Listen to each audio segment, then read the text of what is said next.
everyone. Thank you for tuning in for another episode of Paranormal Beyond Disclosure. We are a weekly podcast dedicated to sincere, in-depth investigations into the paranormal, supernatural, and the metaphysical, with a special focus on the UFO topic. We take a sincere, analytical approach, thoroughly evaluating each case and its implications. Our discussions go beyond the surface as we engage with researchers, investigators, and experiencers to explore the deeper layers of their testimonies. We strive for high-resolution analysis, carefully examining evidence, patterns, and perspectives that challenge conventional thinking. If you're looking for a podcast that seeks deeper understanding, you're in the right place. Please be sure to like and subscribe and follow to receive notifications when new content is made available. You can also visit us at www.paranomalypodcast.com for more content and information, including all our social links. Thank you again for watching or listening, and we hope to see you on the next episode of Paranormal Beyond Disclosure.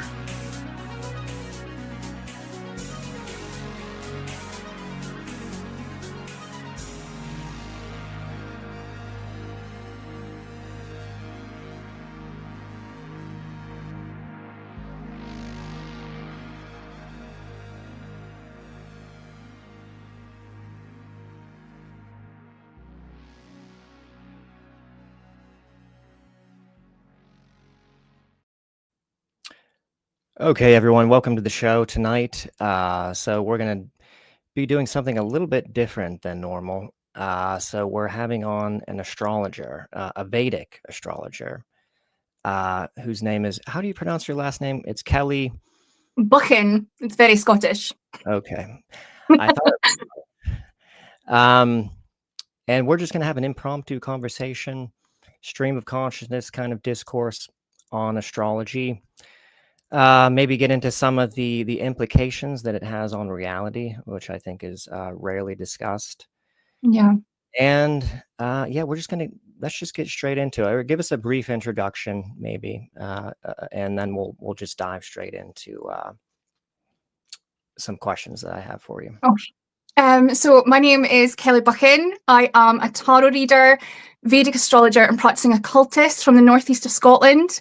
I'm actually a third-generation tarot reader. So my mother and my grandmother were spaewives, as they're called in Scotland. But I entered the sphere of Vedic astrology around 6 years ago. And as soon as I merged the two disciplines together, it really opened my mind to the structure of reality, how a singular person can harness their own power within that. And yeah, I just kind of find that once you merge tarot astrology with occultism, you just are led down a never-ending path of more and more questions. And I think that's how it should be. You know, I don't think you should ever be 100% certain on anything. Curiosity is what should be driving us here. Right. So how do they merge? You know, in what way are they harmonious, or in what way, you know, to put it simply, how do they feed off one another? And yeah. So I practice a form of high magic known as Hermetic Kabbalism, right? And within Hermeticism, there are 7 Hermetic principles. And one of the principles is as above, so below, right? Tarot and astrology exist within one another because everything is in a binary or in like a dualistic way. So when you're pulling a tarot spread, you are pulling a representation of how the planets are moving through the zodiacal belt for that person. And when you dive into occultism, like Golden Dawn magic or Thelema, you literally encounter occult tarot decks that have, you know, for example, I don't know, like the Two of Wands would be the same energy as Mars in Scorpio. So once you start practicing astrology properly, not the same way that is proposed in the West, your ability to read the energy is just amplified tenfold. It's quite extraordinary. So let's get into the differences between Western astrology and Vedic astrology. So I think there's some pretty fundamental differences with the purpose of it, like the intent in terms of like the information that, you know, you're supposed to be able to get out of it, and also just the system is very different. Right. So what's the fundamental difference? Is it that the sun, from what I gather, I did brief research on this, not a whole lot, but the sun is central in Western astrology, correct? But not such in Vedic astrology. Yes, in Vedic astrology, the moon and the rising sign are more important, but mostly the moon, because we are following the moon's trajectory around the zodiacal belt. Now, the backdrop of stars that hangs beyond the planets shifts because of something called the precession of the equinoxes. So it shifts by 1 degree every 72 years. Now, since records began, there is a 23-degree shift, but because Western astrology needs to tie the sun's progression to the equinoxes, it's not able to shift. So there's a 23 degrees difference, and that can be quite extraordinary in what that means for a person, what it means for, like, for example, Jim, at the moment, Western astrologers are saying that Saturn is ingressing through the constellation of Aries. But if I took you outside right now and pointed at the constellation of Pisces, you would see Saturn at the 1st degree. So, you know, it's one of those things. I have, you know, respectful and heated arguments with Western astrologers, but I can't see past the idea of, like, I look in the sky and I can see that Saturn is in Pisces. And there's loads of different, like, I kind of feel that it's a bit of a psyop. That's my more conspiratorial mind. How is it not obviously incorrect if you can look out and just see that, you know, that's not where, you know, the Western system predicts. People argue until they're blue in the face that it's the correct system, but, you know, it's really infuriating. So they have some rationale that they use to justify, you know, oh no, yes, because I give really accurate readings. They just say that their readings are very accurate and they get good results. And, like, you know, I don't dispute that. I think there are different readers for different people. I think everyone has their audience, but I think if you want to harness the power of your own chart, that is something that you really need to investigate properly. And I had my Western chart done when I was still just practicing tarot, and before my Saturn return. You know, we can speak about those. And when I had my Western chart done, it just felt shallow. It just felt like a load of buzzwords, a load of broad brush statements that could have applied to anyone. And then as soon as I met a Vedic astrologer and had my chart done, it blew my head off. And I've never looked back. It's just so, and it confirms itself to me every single day. And you're learning every day as well. You know, every single chart that I read, I go and properly research and look into it, and it's just mind blowing. You know, but I genuinely do think that Western astrology is a psyop, because if you look at the Pope, if you look at the royal families, they have Vedic sidereal astrologers at their disposal, while, you know, mainstream is Western astrology, which is incorrect. Interesting. So is it just completely, because it's not taking into account the precession of the equinox, is it just completely erroneous then? Or is there some accuracy, you know, to it? Like, could it potentially be accurate with some things? Like, I've heard, like, just briefly researching on the internet, that some people who even espouse Vedic astrology think that Western astrology can be accurate with horoscopes and sort of narrow. But you don't think so? You think no? Because it's wrong. Like, and sorry. I was just going to say, and you think that it's almost as off by as much as like an entire sign, like, in terms of the degrees.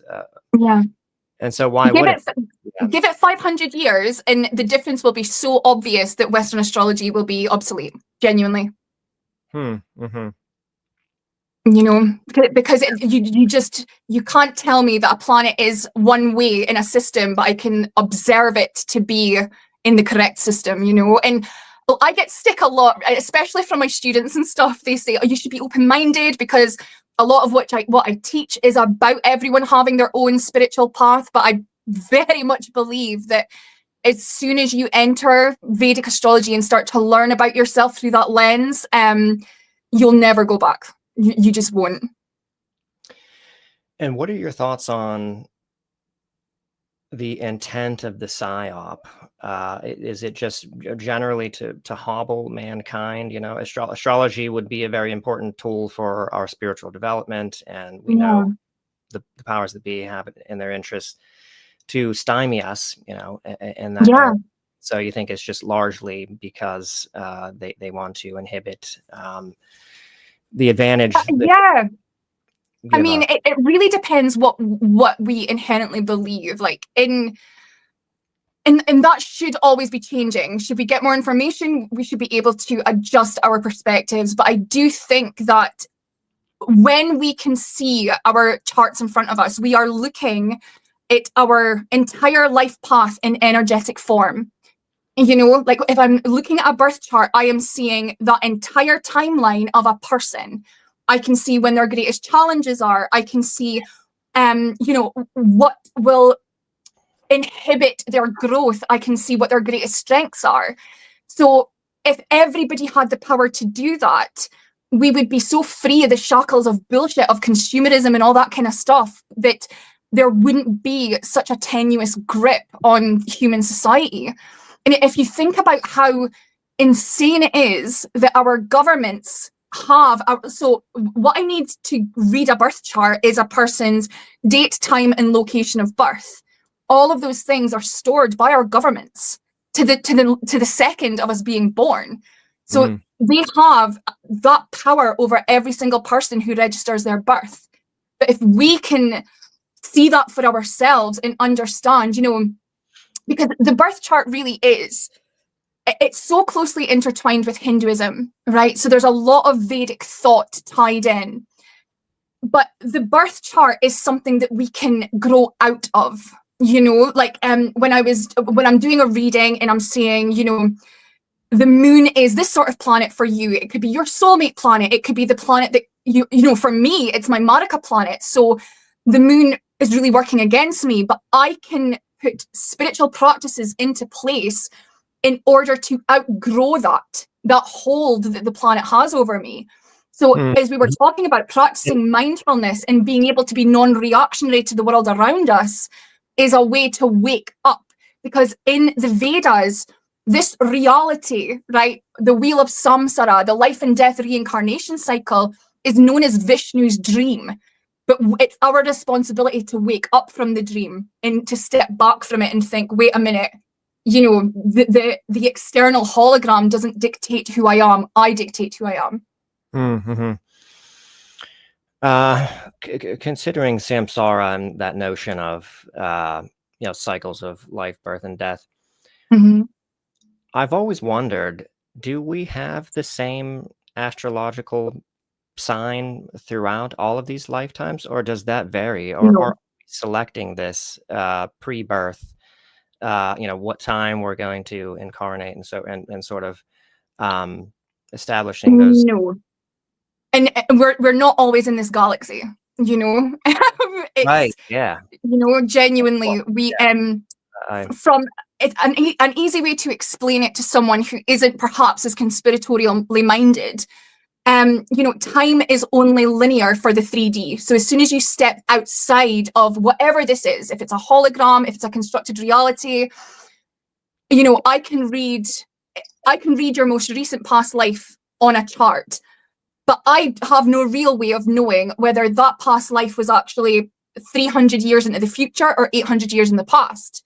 I just know the core lessons taken from that past life for your soul to grow. And this is what bleeds so beautifully into Hermetic Kabbalism. So in high magic, much less than, you know, natural witchcraft, where you are trying to harness the energies of this reality in order to gain something, in Hermetic Kabbalism, high magic, we are stripping away layers of consciousness. So we're actively working to ascend the rungs of consciousness, right? What was the question? Sorry, I've gone on a tangent. Yeah, I know, I'm so sorry. I think I went with you on that tangent. And I'm so sorry. I was... well, I was asking about, if whether we have the same astrological sign lifetime after Yes. lifetime, or we retain, that throughout our Right. incarnation. What's really cool is that within Vedic astrology and within Hermetic Kabbalism, there is a system where we achieve something called moksha. Now, this can be seen inherently in a person's chart. So I can see if a person has easy access to past life wisdom accrued. But if you achieve moksha, and in Hermetic Kabbalism, it's called crossing Darth. So you are climbing rungs of consciousness in order to hit the supernal triad, the top 3 spheres of consciousness. And when you do that, you give birth to your own reality. So in this specific facet of occultism, your soul is growing to the stage of being able to birth its own universe. Does that make sense? Mm-hmm. Yeah. And no, so, oh, go ahead. Yep, continue. yeah, I mean, and when we look at what quantum physicists are discovering these days, where they're talking about the many worlds theory, in ancient Sumerian texts, which is where this type of occultism comes from, there is talk of it all being in your head. You've just got no idea how big your head is. And I think in Western culture, we are so drilled down to think that we are something that is external from the beauty of the creator or the divine consciousness. We are it. We are in it. And it's when our souls evolve that we go and become a creator. It's a never-ending fractal, and that can be seen in the birth charts as well. It's fascinating. Mm-hmm, mm-hmm. Yeah, I think there's been a really long-running using mainstream religions to kind of separate us, to separate us from, I guess, the divine, and make us feel like, as if we're something separate and almost an aberration. Yeah, I would definitely agree that is the case. So let's circle back to time again. So if there is a reality to astrology, what does that say about time in your view? Now I know you mentioned that time doesn't exist outside of this realm. Now, some people think, though, that, like Eckhart Tolle, that even in this realm, time is still just an illusion. It's just your just the recording of your brain, just the recording of events, with your brain, and that happens linearly, and it just seems linear, and there is no time. There's only the now, even in this realm. Do you think that that's true, or do you think that there is, like, it would seem to be like, if astrology is correct, I would think that there is some qualitative structure to time, like time there must be some fabric of time, for it to make sense why your birth chart would be unique, by virtue of time that you incarnated. It's strange because my views on this have changed over time, pardon fun, but like when I was a lot younger, I took a very solipsistic view of, what this is, and sort of had this idea of time being personal, like all of us having a chunk of this sort of narration to run out. But I just think that I really do believe that we're in a hologram. Like, I can't escape that. I think that we are in a fractalized hologram where there are many like other versions of us. I believe that. I could be wrong and my views might change, but I think time serves to act as a stamp so that when we are born, and there are so many different views on this, but a lot of traditional Vedic astrologers believe that as soon as you take your first breath, you are inhaling the entirety of your life's programming, right? And I believe that. I think that the snapshot of where the planets are at your time of birth determines everything. Now, in the first 30 years of your life, because our lives are broken down into 3 Saturnian cycles, right?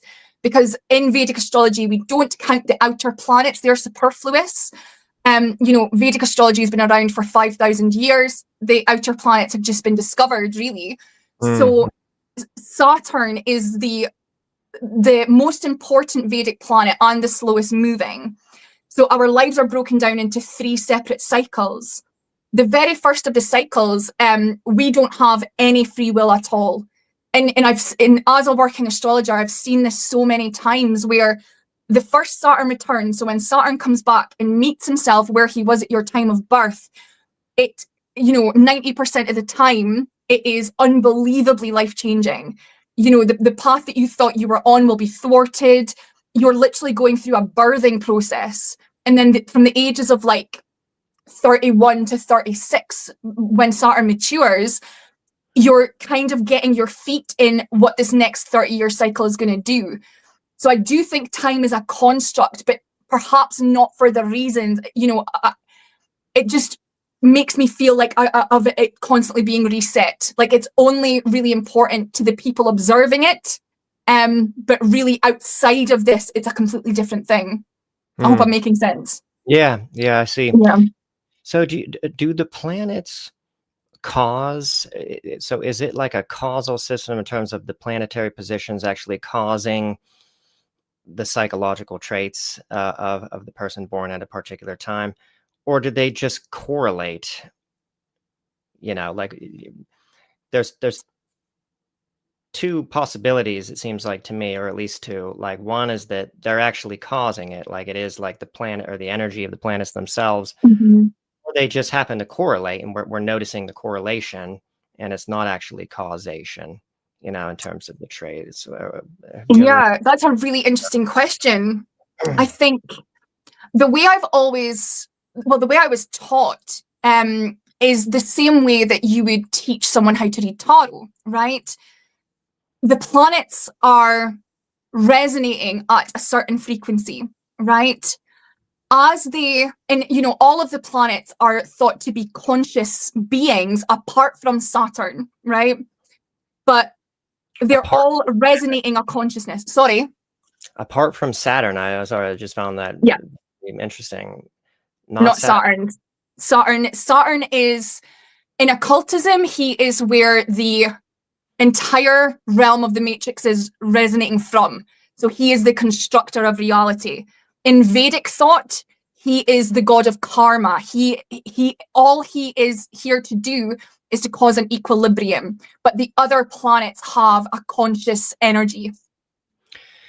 But you refer to it as a he. That's probably my bad. But to me, the planets, I always have genders for the planets, because in Hermeticism, everything has a gender. But there's no consciousness. Because I always thought, it makes sense why there would be a consciousness to the planets, because there's a consciousness to everything. Consciousness is like, just fundamental to reality. And, that's why, perhaps at the bottom of things, why there could be some truth to the sun, the moon, and the planets being conscious. But no consciousness to Saturn. That's interesting. No. And it's, also just interesting that, let's go into Saturn a little bit more. Have you ever heard about any of the, David Icke has some interesting thoughts about Saturn and being kind of central to, I guess you could say, the matrix and the manipulation of this reality. And I'm not exactly sure in what regard, but does that jive at all with your understanding with Saturn? Like, does it make sense to you? The things that he said, if you're aware of them, the things that he says. I am. And Saturn from an astrological standpoint. It's funny, like Saturn,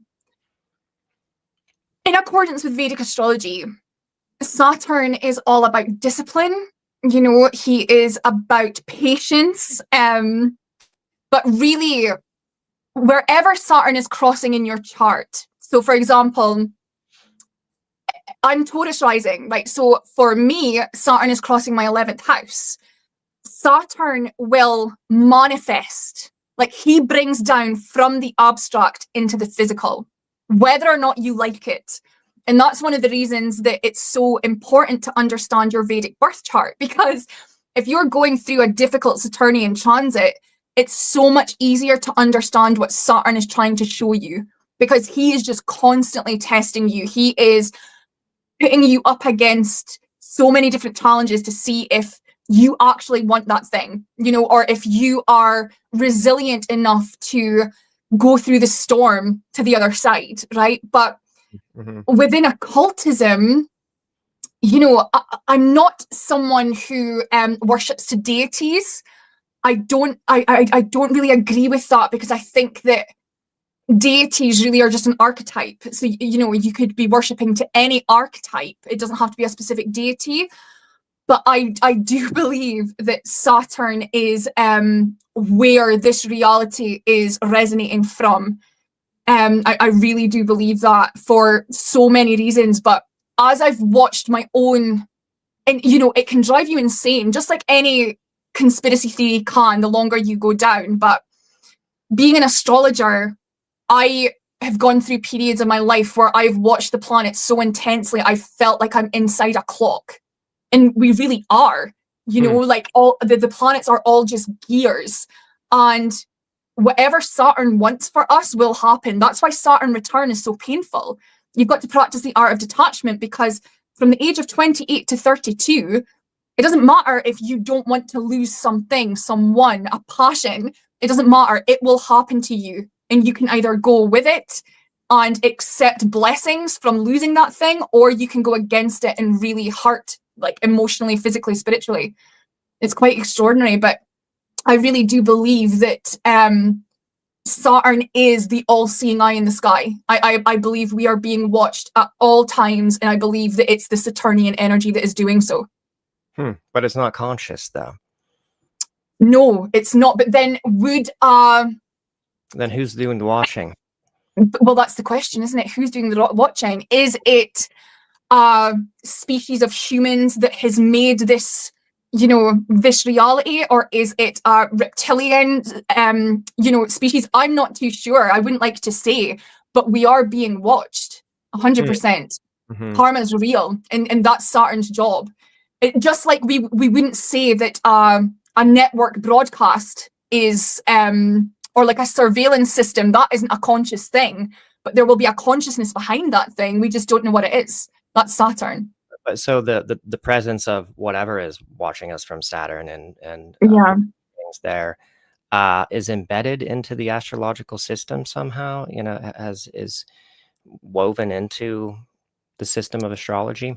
Yeah, I think for sure. I think, you know, I can tell very easily, you know, when I get clients, it's really funny because when I get clients booking in, if someone books in for someone else, for example, so they'll have had a reading with me and it's like, oh, can you read for my sister-in-law? I can instantly tell whether or not they're going to think that what I'm saying is bullshit. Like they will know, I will know straight away, because only people who have planets, you know, important planets or important planetary placements in the southern hemisphere of the chart will even have awareness that there is anything beyond this physical reality. If a person has all of their important planets in the northern hemisphere, they're not going to be able to see past what is physically presenting to us, you know. But and it's one of the things, Jim, like with this sort of wave of modern spirituality that we're seeing on social media, it's so dangerous because you see people being referred to as like NPCs or sheep or unawakened. We live hundreds of thousands of lifetimes, almost an unimaginably large number of lives. And you and I will have had hundreds of thousands of lifetimes where we were none the wiser to anything beyond the physical. You know, so people having a spiritual ego because they are aware in this lifetime, it just shows ignorance really in what this all is. I can't just factor that into my model, you know, like it's almost like there's a psychological block that's like I can take on board, you know, multiple lifetimes, you know, that notion of, you know, there's more than one lifetime. But when we get to like big numbers, that's kind of, now it probably shouldn't be if I had the correct understanding or perception of this, but it's kind of scary, you know, I mean, it just seems like, you know, what the fuck is going on here, you know? Like, it can be frightening. And especially if, you know, like the bulk of those lifetimes are, you know, in these lower dimensional realms, you know, where there is spirituality and suffering. How is that not, you know, I guess only from our uninformed standpoint, but how is that not concerning, you know, of being stuck in something that, you know, goes on for such an interminable length as that, you know, hundreds of thousands of lifetimes. Like that's, I mean, Yeah. that's probably what we've been doing. Yeah. But that's It's just amazing. And hard. the cool thing is, when you go into the occult side of it, there are things that you can do to break out of the cycle. You know, in India, when a person dies, if they have their body burnt on the banks of the river Ganges, but specifically in Varanasi, they are given moksha. So their soul escapes this perpetual human leash, right? But for those of us who practice occultism, if we look at so I started off, I don't know if you know much about Golden Dawn magic. Have you heard of any of that stuff? No, I've never heard of that term. Do you know Aleister Crowley? Yes. You know I mean, not much about him, but yeah, I mean, I've ran across him, of course, you know, many times. Right. So that type of occultism is, you know, it's basically Western esotericism, and it's beautiful because it incorporates so many different facets of, you know, I would say sort of surface level spirituality and just dives deeper. So this type of magic originated in ancient Sumeria, and it's kind of grown and morphed throughout the times. So as I was saying before, and this is what I should have spoken about then, but there are 10 spheres of consciousness, right? And if you are able to perform rituals and cross a place which is known as Darth, you are able to join with the supernal triad of consciousness, and you know that strengthens what is known as your solar body, right? So it's basically your aura. All of us have an aura, and by strengthening that aura upon death, you are able to decide whether you want to get sucked into that light, or you can decide to go and birth your own universe there and then. So there are strict spiritual principles and a path that you can take so that you can break out of this. You don't have to do this anymore. Yeah, I believe that's possible, but do you think that it is at all feasible that being buried on the bank of the Ganges is a viable way to escape? No. Yeah, like unfortunately not. But you know, it's those beliefs, you know. There are sort of abstract beliefs, and there are very much practical ways to go about it. And unfortunately, you know, the fact of the matter is, I could dedicate my whole life to this and then die and not be able to escape. That's just the chance you take. But that's the same with any faith a person practices, right? Yeah. Again, what do you think is the fundamental thing in terms of escaping that? Is it vibrational level? Is it really fundamentally from a physics standpoint about frequency, you know, like what frequency your soul is resonating at, and what bestows you that frequency and doing those things? Or can I talk like I need to kind of venture into psychedelics. Is that allowed? No, yeah, no. Can we talk about stuff like that? Yeah. Yeah, let's go into it.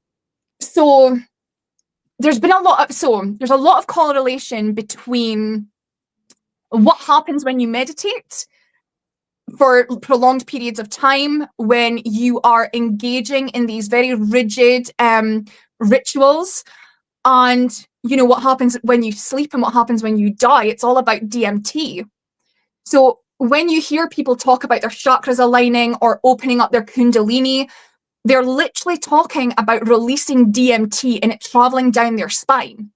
Right? And you see a lot of this symbology within loads of different spiritual principles of, you know, the snake going up the cane and things like that. And it's all about opening up the spine to allow DMT to run up and down the spine.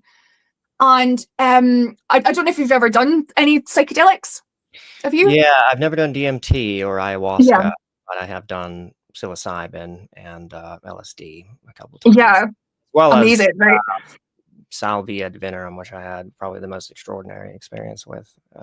I've never taken salvia. I'd be terrified, but I love the trip reports, you know? Yeah, I would not recommend it. No. But, Although, you know, at the same time, I'm glad that I did it. that's the thing. You know, it's one of those things that like, I will never do DMT again. I'm done. Like, I'll never need to do that again, but I'm glad I did it, you know? But so I was part of a secret society for a couple of years, right? And I grew very frustrated because a lot of the stuff that they were like drip feeding out information, and I found it insulting. That might be my own ego, but I was like, I don't want to have to read Greek mythology. Like, just like, let me learn what I want to learn. I didn't like the rigid structure of the hierarchy. Yeah. And you know, as with a lot of these things, when you're ready to learn something, the teacher appears. And I ended up speaking to a Thelemite, which is someone who practices Golden Dawn magic, but through the lens of psychedelics, right? Now, I'd taken DMT about 6 years prior, DMT and had... Was it 5-MeO, just to specify, was it 5-MeO DMT, or was it the standard DMT? It was the standard. It wasn't the frog one. It was the standard one. And I was sort of moaning, as we do, that, you know, it's going to take such a long time to get to the point where we cross Darth, which is ego death, basically. And once you experience ego death, you are then able to take more control of your consciousness. And I really do think that that's what this reality is inhibiting us from doing, is being in control of what we are reacting to. You know, on a very basic level, we are blasted with consumerism all day long and all of this inane bullshit. But yeah, just the programming will play out given whatever stimuli, you know. Yes. It's just very difficult to act outside of that programming. And being conscious when we are being manipulated by something outside of ourselves is really difficult. But once you've had ego death, once you really understand that I am not this person, I am a consciousness behind that, even the constant stream of thoughts that I have on a daily basis isn't who I am. I am something separate from that. That is when you truly begin to be able to control how your consciousness, or how your reality and your consciousness interact with one another. And so I was moaning about all of this to my spiritual teacher, right? And saying, I don't want to have to go and spend 50 years on top of a mountain to reach that level of attainment. And he was like, haven't you taken DMT? And I was like, yeah, a few years ago. And he was like, that, you've done it. That's it. You've crossed Darth. That's it.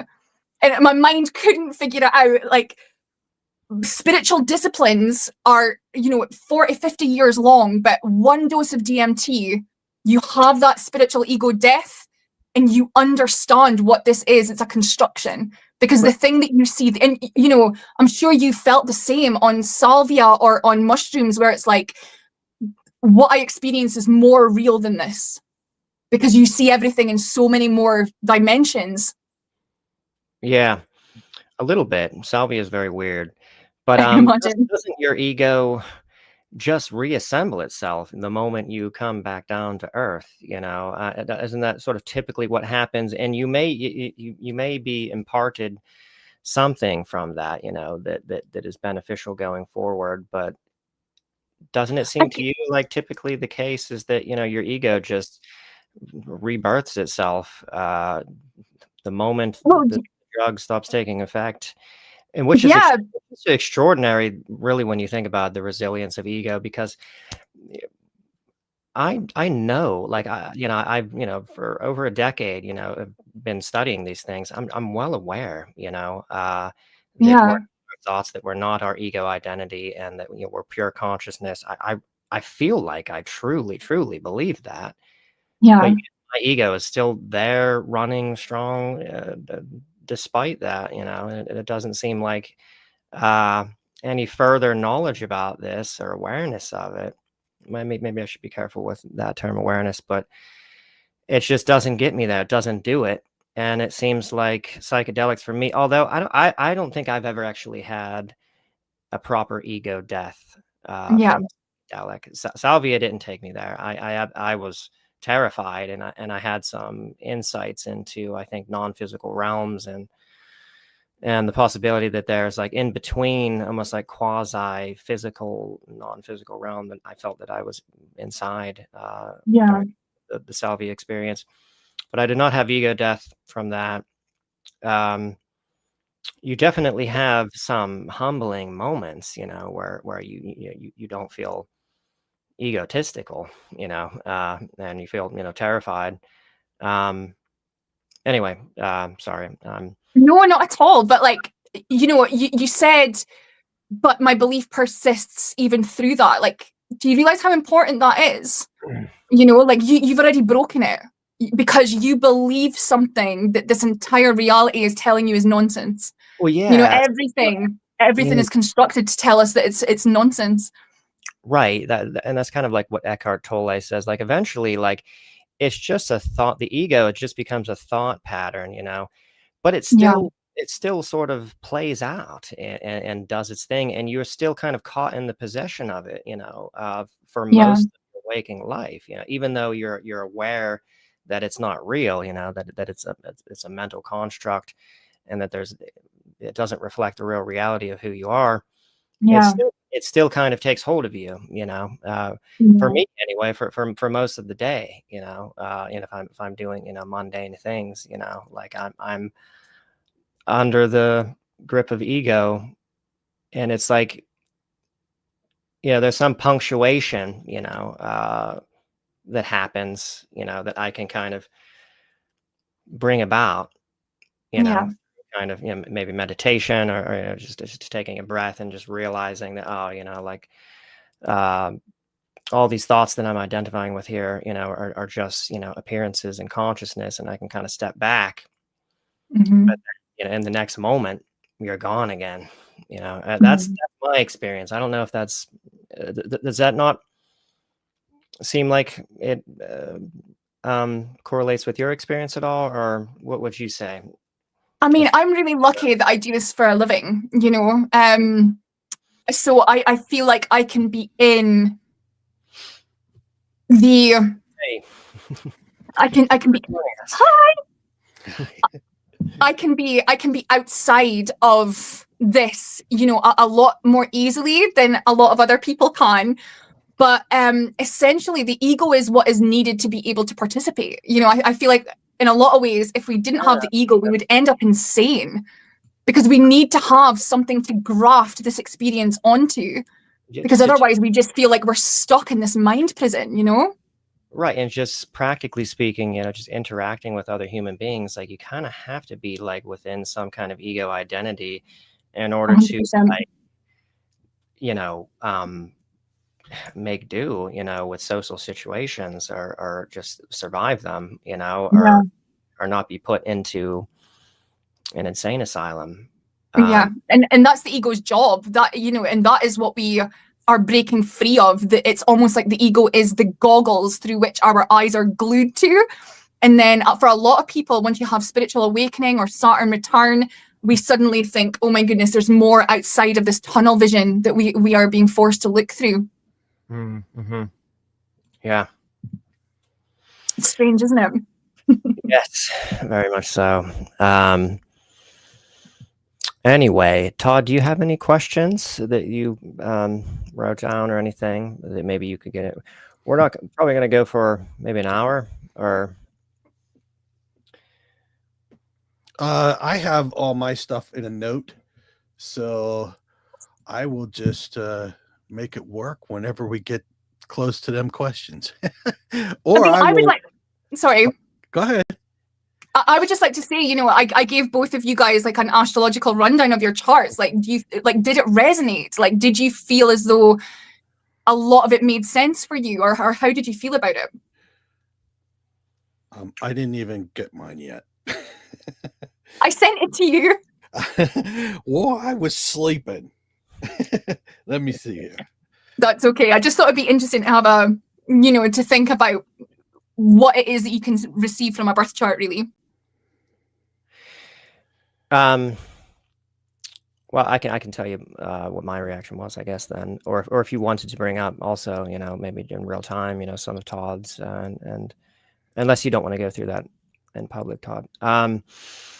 So you brought up something about being ruled by Mercury, and there being a kind of communication and learning aspect to this, and that you said you probably, or the type of person that, just has like a million tabs open, at any given time. And that was completely spot on. I mean, that is, I feel like that is just something that is maybe not uniquely the case with me, but especially the case with me. I just feel like I have just so much going on mentally, which poses a real spiritual challenge. I think that maybe the backside of this is that, the sort of ADHD sort of tendency makes it very difficult, to get down to spiritual practice and to stillness and to, regular meditation practice, because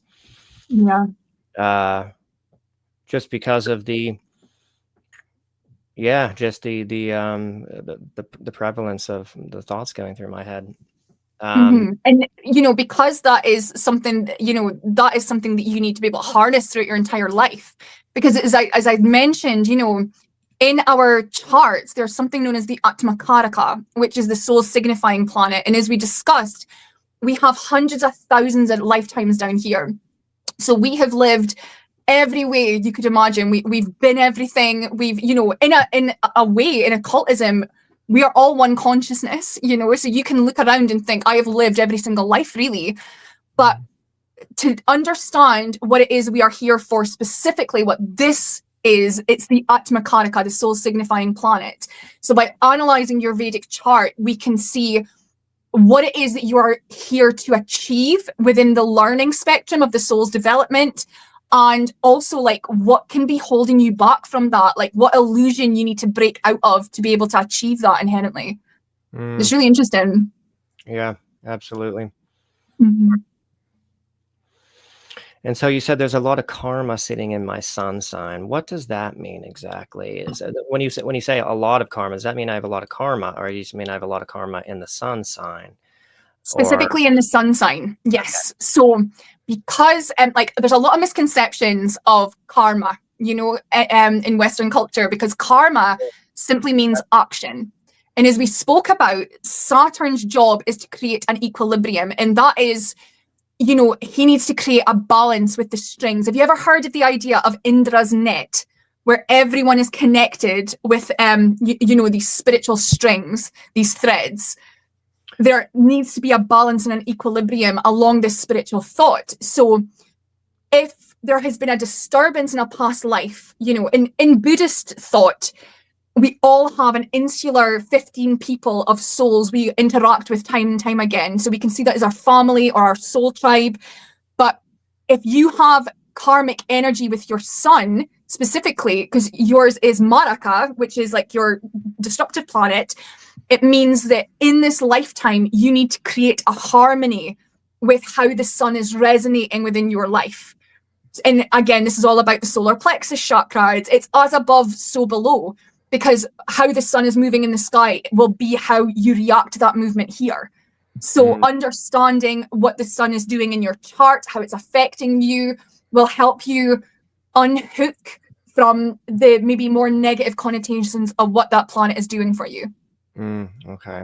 And so can you tell if there was a very large karmic disturbance from your birth chart? I mean, can you tell if there's, something like how do you pinpoint, what in fact needs balance, with which person, let's say, or is there any ability to narrow things down like that? So if it's specifically to do with a person, we do what's known as a synastry reading. So in India, when two people are getting married or entering a relationship, they go through what is known as kundli matching, where the planets are charted out together, and it charts what's known as Varga points. So you'll be able to tell like what destiny you have with this person, like past life karma, but really you can triangulate. So if I lay someone's chart on top of the other, and this is a karmic energy for you, so it's someone that you are meant to come across within this lifetime, you'll be able to see it very, very clearly. And for a singular chart, wherever K2 is sitting, so K2 being the south node of the moon, where that is in your chart denotes the portal through which you exited your last lifetime and entered this one.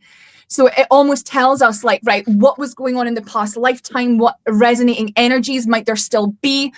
And then by looking at the planet that is ruling that constellation, that's what we can determine whether it's a good energy, a bad energy, or like a karmic energy. It's quite complicated, but it's easy once you know what you're looking for. And a bad energy means what exactly? Does it challenging, like something that is going to be either destructive, like I'll give you an example. In my chart, I have bad karmic energy with the moon, and it's in the constellation of Virgo. So like bad habits, emotional crutches, and I also have Kemadruma yoga in my chart, so there's an isolation. So by pinpointing these things, it's like, right, okay, what do you need to work on in order to have less resistance? Like, I could be working towards the thing that I want, but still, falling victim to my own bullshit, basically. And it's how to correct yourself. It's all about self-mastery within the chart. I hope that makes sense. I feel like I'm rambling. No. I was just thinking. So in terms of how it enables self-mastery, is because it enables you to be aware of these things about your nature, and that's kind of the main thing. And in terms of, like, if you're aware of something, you're better poised. That I'm just trying to think, like, practically speaking, why it could be so vital, because if you're aware of something, you're in a better position than being unaware of it, to do something about it, right? Is that kind of it? Yeah. And it's really cool because I teach this stuff, and a lot of people will come to me, and for example, they'll be wanting to get into, I don't know, psychic mediumship or Reiki, but we can tell by the chart, like, what you should be doing in order to heighten your spiritual gifts, and it's another one of the reasons I hate this sort of new age spiritual movement of just say positive affirmations and in a birth chart, you could have amazing luck and Saturn won't affect you. If you've got a strong Saturn, like, if you do bad things to people, you won't get negative karma back. But if you've got a really weak Saturn, you can be the most lovely person your whole life and get the most terrible luck. So it kind of cuts through the noise of the generic spirituality that's going on at the moment and puts the power into that person's hands. You can have Saturn in Taurus, where it's like the things that you're working hard for will take years and years to achieve, or Saturn in Libra will take you no time at all. So being able to see, like, why things are the way they are. And so many people come to me for a reading in a time of their life of struggle, because as spiritual workers, we are literally lighthouses. You've got a touch of this in your chart as well, Jim, where it's like you become a bit of a beacon for other people not knowing how to navigate something. And we've got to take that really seriously, so it's really strange. Throughout the year, I'll have a spate of people come for a booking in 1 week, and they'll all be going through the same difficult transit, or they'll all have the same rising sign, or all have the same moon sign. It's a strange thing. I don't really know how to explain it, but it can really, really help you, I've experienced the same thing, patterns with the type of people that come into your life, who have the exact problems that you have answers for, or that you think you have answers for. And then, like, really weird things, which I probably shouldn't be way into the weeds to get into that, but you just, I have the same exact thing. It's just really weird correlations with the people that come into your life. And I still just have not gotten to the bottom of that. You should look into Carl Jung's explanations of synchronicity. I think, I think that makes sense beautifully. that's a synchronicity in and of itself. I was in my closet today, which I rarely go into because it's just a mess in there. And I was putting some stuff away, or just throwing some stuff in there to clear some space. And I happened to notice a book that I have by Carl Jung in there, which I've never read. And that was just before the podcast that I noticed that. Why do you wish you'd never read it? Oh, no, I don't wish that. I've just said I've never read it. I don't wish. Oh, you've never read it? Oh, I was waiting to say, yeah. Because, well, Jungian psychology is, it's the backbone of tarot and astrology and synchronicity. It's the unconscious archetypes that we are all hardwired into and that we all recognize. That's why astrology and tarot works across every religion, every race, every language barrier. We all recognize these energies. It's beautiful. Maybe this is your sign to read it. Yeah, I think so. It's a very large book, though. Yeah. So you wanted to go an hour. Maybe we should talk about Todd, her website and stuff, and maybe whatever else you've got, your social media that we can direct people to if they want a reading from you. Yeah, no problem. My website is www.thewitchcrafter.uk. I also am on TikTok, _witchcrafter. I do monthly zodiacal readings, videos about this type of astrology. You can book in readings, you can book in lessons and how to learn this, or you can book like phone calls. A lot of people just book like an hour phone call to talk about spirituality and stuff, which is really interesting, just helping guide people through their specific facet of spirituality, because I do believe we are all on the same path, but we're just looking at the destination through a different lens. So a lot of times people can get confused within their spiritual discipline, but through the birth chart, we're able to discern where they should be going with that. Okay, so if we haven't done it already, we'll have that stuff linked in the description. Thank you. Your website and stuff. And so, okay, there we go. We got it on the screen right there. Brilliant, thank you. So this was a great conversation. I'm really happy to have had you on. It really kind of went well beyond astrology. Got into some pretty deep stuff. Yeah. I think these conversations need to be had. And I think it's such a shame that the conspiracy world and the occult world aren't merging more. I think we could learn so much from one another.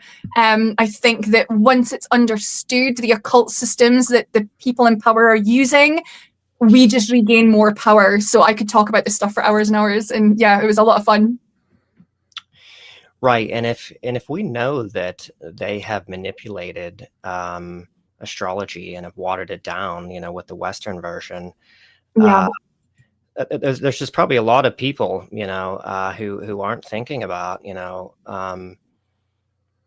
that aspect of things, that this is something, that they've deliberately neutralized, for us. And so it should be a priority for everyone, to absolutely regain what we've lost there and try to harness this astrological system and use it to our advantage. Especially in like the current climate, like there's so much hate and anger and discrepancies and differences, and everyone is pointing out the ways that we are so different from one another, but really just harnessing your own power, looking at the birth chart and understanding that there are reasons as to why they don't want us to be able to harness our internal power and break free of this really oppressive system. So by getting your birth chart understood and knowing where this trajectory is taking you, you'll be able to just sort of step back and say, like, I'm not participating in something that my soul isn't for anymore, Yeah, absolutely. Yeah. And remember, our governments have all of our birth charts, and they use Vedic sidereal astrologers. They don't use Western astrology. They don't want us to look up. Yeah. Where did you come upon that information? Is there an insider that has said that, or you just assume that is the case? Or I found that. I know that's the case, but I don't know where I know it from. Yeah. But I know that's the case. Mm-hmm. I mean, of course they would be doing that. Although I've never thought about that, until you mentioned that. Especially in the Vatican, I know for a fact that their astrologers are sidereal astrologers. Mm. You know, they just don't use the Western system because it's wrong. And I have seen, it's really interesting because I've seen models, and again, it's not something I talk about because I'm not too sure, but I will look into it, where they are using, so instead of just using the zodiacal wheel that the sun transits through or the moon transits through, they use all of the constellations that surround our planet. You know, so their birth charts are huge and expansive, but I haven't quite yet been able to get my hands on any real information about that, but I'll certainly try. Yeah, that would be really interesting. Yeah, that was actually one of the questions that I had that I didn't ask. Like, could there be a more universal astrological system, you know, which encompasses, you know, like the whole galaxy or something like that, you know? Yeah. And I do think, you know, I think that I'll need to find out, but there's something about us like going into the Sagittarius cluster or something next in the next lot of lifetimes, but I'll have to get more concrete evidence, and I'll come back and tell you about that. Yeah, we'll have you back on for that. Yeah, because this is really, really interesting stuff. Todd, did you have any questions before we close out? Well, because my schedule was all screwed up. I got here late. I did have tons of questions, especially the comparison between both the Western and Vedic. I had so many questions. So, Kelly, we will have to have you back on for sure. I'd be delighted to come back on. It's been a pleasure. Thank you so much. And please let me know what you think of your chart, Todd. I'm really eager to hear. I will for sure. Did you send it today? I sent it last night. It was about this. I did Jim's and then I did yours. It's on WhatsApp.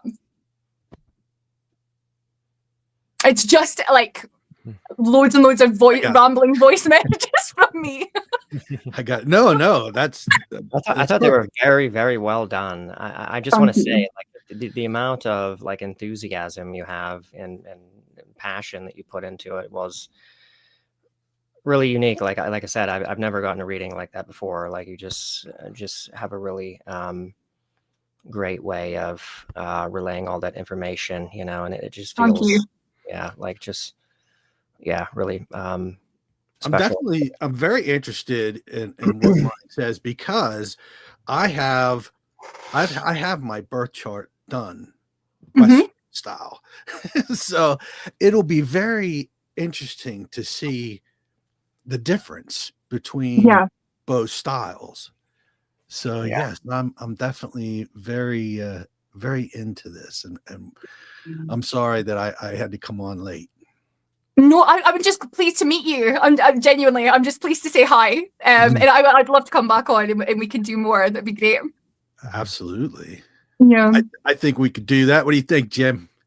Yeah. Yeah, we'll set it up. Brilliant.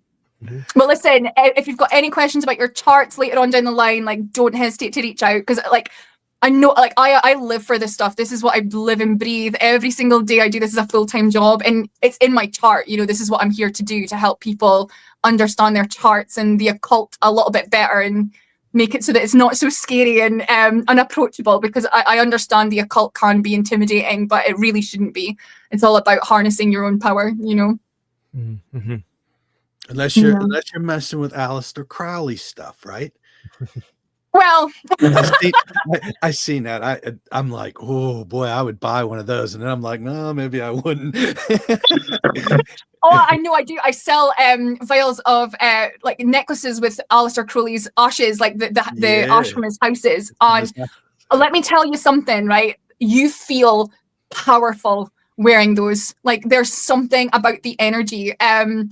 And, you know, Aleister Crowley was a misunderstood dude. The reason that he was demonized so much back in the day was for reasons that weren't him being this demonic beast. There's nothing satanic about Aleister Crowley at all. I don't practice what he practices, and I wouldn't dabble, but it really is very, very misunderstood. And it's a shame, really, you know. But I do practice the type of magic he practiced while he was in the Golden Dawn, but I've never really branched into Thelema, which is really just Golden Dawn magic on steroids and psychedelics, right? So I've never really gone down that path, but you never know. But it's really interesting, you know, that he shouldn't be as feared as he is. He should be a lot more respected for bringing so much of this occult world up to the public sphere more than anything, you know? Maybe we can get into that in the next podcast, because absolutely I had that view of him, although I never really delved into it, but just imparted from whoever I was listening to. I've always thought he got into a little too far into the dark stuff. I thought, but perhaps not. I mean, I really darkness is relative, right? Darkness is relative. If Ozzy wrote a song about him, then he's dabbling into something. Ozzy, like, and Jimmy Page from Led Zeppelin, he actually went and bought that house as well. Boleskine House is the house, and it's on the shores of Loch Ness in Scotland. And I bought all the raw materials when they were doing the house up. I bought the whole lot, and I make jewelry from it, right? But like, the reason that he was doing something known as the Abramelin ritual, which is a 9 or 18 month long ritual where you are crossing Darth. We touched on this, Jim, where you are, going up the rungs of consciousness in order to be able to meet your holy guardian angel when you merge with the supernal triad of the 3 spheres of consciousness. But he had to go. He went back to London halfway through that ritual. So there was all this like accumulated energy within the building. And then when Jimmy Page bought it, because Jimmy Page was part of the OTO, which was his, his chapter of this type of magic, he had to sell it. He couldn't cope with the accumulated energy, because it really is a thing, I haven't been to the house myself because it's not open to the public yet, but it's opening again soon. It's amazing. But people thought he was bisexual, and he didn't want to go and fight in any wars, and he was just vilified as this beast because he had opium parties wherever he was at, and by today's standards it'd be pretty tame. He'd be, it wouldn't be a thing at all, but he was called the beast. Opium lord. Oh yeah, he died an opium addict. Yeah. Wow. Penniless.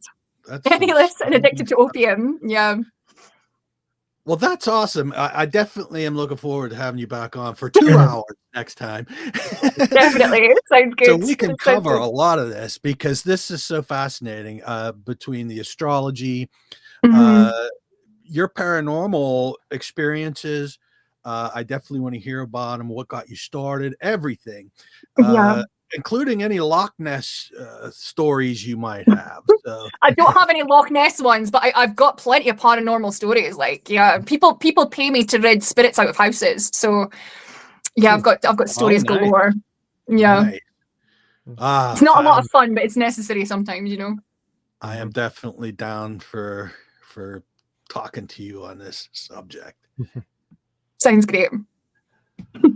All right. Well, Jim, if you want to wrap it up, go ahead. I come in the very last 5 minutes of the whole thing. Well, I guess we'll just we'll plan another podcast, and thanks Kelly for coming on, and it's just been a really great, vibrant conversation, and we just really went deep, and it was very, very fun. And and thank you everyone for joining us. Thank you so much. It's been a pleasure. Thank you for having me on. Yeah, you're welcome, and thank you for coming on. And we do live podcasts every Monday at 8 p.m. EST. So tune in the future. Kelly, I'm looking forward to the next one. I can't wait. All right.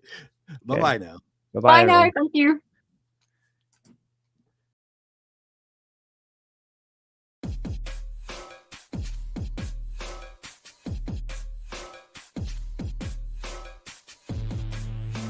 Thank you for tuning in with us tonight. We hope you enjoyed this episode. Please be sure to like, subscribe, and follow to receive notifications when new content is made available. A Paranormally Beyond Disclosure is looking to talk with ufologists, researchers, investigators, contactees, abductees, channelers, and more for upcoming shows. Or if you have stories, photos, videos, questions, suggestions, or comments, please contact us through Messenger or email us at paranormalypodcast@gmail.com. And you can also visit us at paranomalypodcast.com for more content and information, including all our social links. I thank you again for watching or listening, and we hope to see you on the next episode of Paranormally Beyond Disclosure.